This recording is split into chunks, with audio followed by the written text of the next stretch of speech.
Sir almost ఇక్కడ ఇప్పుడు ఈ మధ్య కాలంలో 5-6 నెలలుగా ఈ ఎస్ఎల్ఎన్ని సాధించేది రిటైర్డ్ ఎంప్లాయీస్ సార్. అవును, ఎందుకంటే లాస్ట్ టైం రఘురామ్ రాజు గారు అనేసి ఎల్ఐసి డెవలప్మెంట్ ఆఫీస్ రిటైర్డ్ అయ్యారు.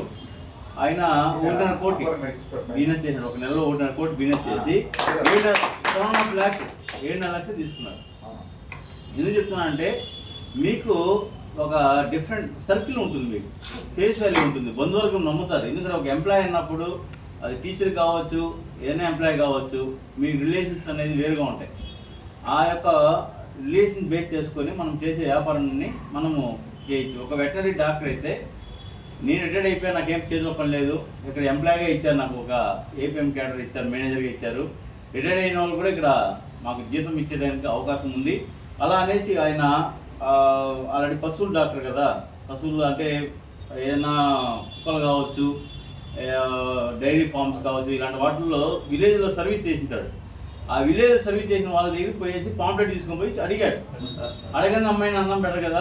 సో అడగడం వల్ల అతనికి రెఫరెన్స్ మంచిగా వచ్చి దాదాపు ఒక 3 నెలల దాకా ఆయన 30 ప్లాట్లు చేశాడు.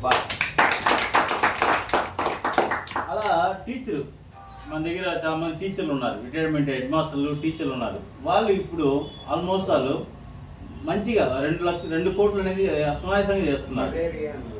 అంటే ఎర్నింగ్ అని కాదు, మనకున్నటువంటి వాల్యూస్ని మనం అడుగుతాం. ఇప్పుడు మనం ఏమి చేయడం లేదు, స్థిరాస్తిని మనం కల్పిస్తున్నాం. రియల్ ఎస్టేట్ రీల్ వేరు, రియల్ వేరు. రియల్ అంటే మనము పక్కాగా వాస్తవానికి దగ్గరగా ఉండేటువంటి వ్యాపారం ఇది రియల్ ఎస్టేట్.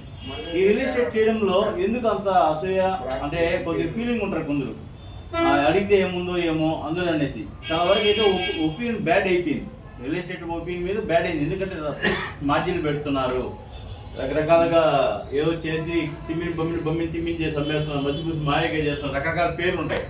కానీ ఇక్కడ ఎంఆర్పి విధానం ఉంది, ఎవరికైనా ఫిక్స్డ్ ప్రైస్.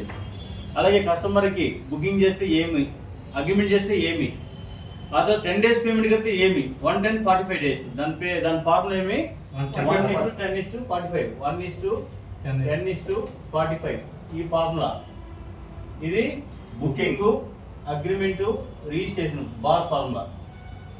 బార్ అనేది booking or agreement or registration. Car formula అన్న చెప్పేసాడు, ప్రసాద్ అన్న చెప్పేసాడు, ఏం పర్లేదు, అంతే సేమ్. ఏదైనా మనిషిని 3 రకాలుగా చూడాలి. ఒకటి కస్టమర్గా చూస్తాం, ప్రతి ఒక్కరిని కూడా అంత స్తోమత లేదు బాబు, ఇంకొంచెం టైం అయిన తర్వాత నేను తీసుకుంటాను అంటే, సరే మా దాంతో సంపాదించడానికి అవకాశం ఉంది తీసుకోండి అని చెప్తాం, దాన్ని అసోసియేట్ అంటాము. అది కూడా నీ టైం ఇవ్వలేని అలా కాదన్నప్పుడు రెఫరల్ అడుగుతాం, ఏదో మీకు తెలిసిన బదులు చేయండి, ఏదో మంచి గిఫ్ట్గా మనం బహుమతి ఇస్తాం. అప్పుడు సెకండ్ వస్తాడు, సెకండ్ వచ్చిన తర్వాత ఏదో భలే ఉందని చెప్పేసి ఫస్ట్ దానికి కూడా వస్తాడు. అలా ప్రమోటర్ అయిన వాళ్ళు కస్టమర్ అయిన వాళ్ళు ఉన్నారు, కస్టమర్ అయిన వాళ్ళు ప్రమోటర్ అయిన వాళ్ళు ఉన్నారు. ఇక్కడ మనం ఉపయోగించుకునే మెథడ్ బట్టి ఆధారపడి ఉంటుంది. అది కార్ ఫార్ములా. ఇది ఒకటి. ఇంకోటి నెక్స్ట్ సి ఫార్ములా, సి. ఈ ఫార్ములా ఏంటంటే ఫస్ట్ మీ మీద మీకు కాన్ఫిడెన్స్ ఉండాలి, సెల్ఫ్ కాన్ఫిడెన్స్ అంటారు దాన్ని. మీ మీద మీకు నమ్మకం ఉండాలి. మీ మీద మీకు నమ్మకం లేదనుకోండి ఇంక ఏమీ చేయలేము, అవునా? అందువల్ల సెల్ఫ్ కాన్ఫిడెన్స్ అయితే చాలా ముఖ్యం. సి. రెండో సి ఏమిరా అంటే ఫస్ట్ సెల్ఫ్ కాన్ఫిడెన్స్ ఉండాలి. తర్వాత మిమ్మల్ని ఈ ప్లాట్ఫామ్ పరిచయం చేయించేటువంటి మీ సీనియర్ మీద మీకు నమ్మకం ఉండాలి. అతనే కదా మీకు ఈ ప్లాట్ఫామ్ పరిచయం చేయించాడు. కావున ఆ సీనియర్ చెప్పిన గడువు జాలలో కనీసం 3 months 4 months నడిచేటైతే వాటి తెలుసుకున్న తర్వాత మళ్ళీ మీరు ఫుల్ టైంలో దాన్ని వెళ్ళి నిరూపించుకుంటారు.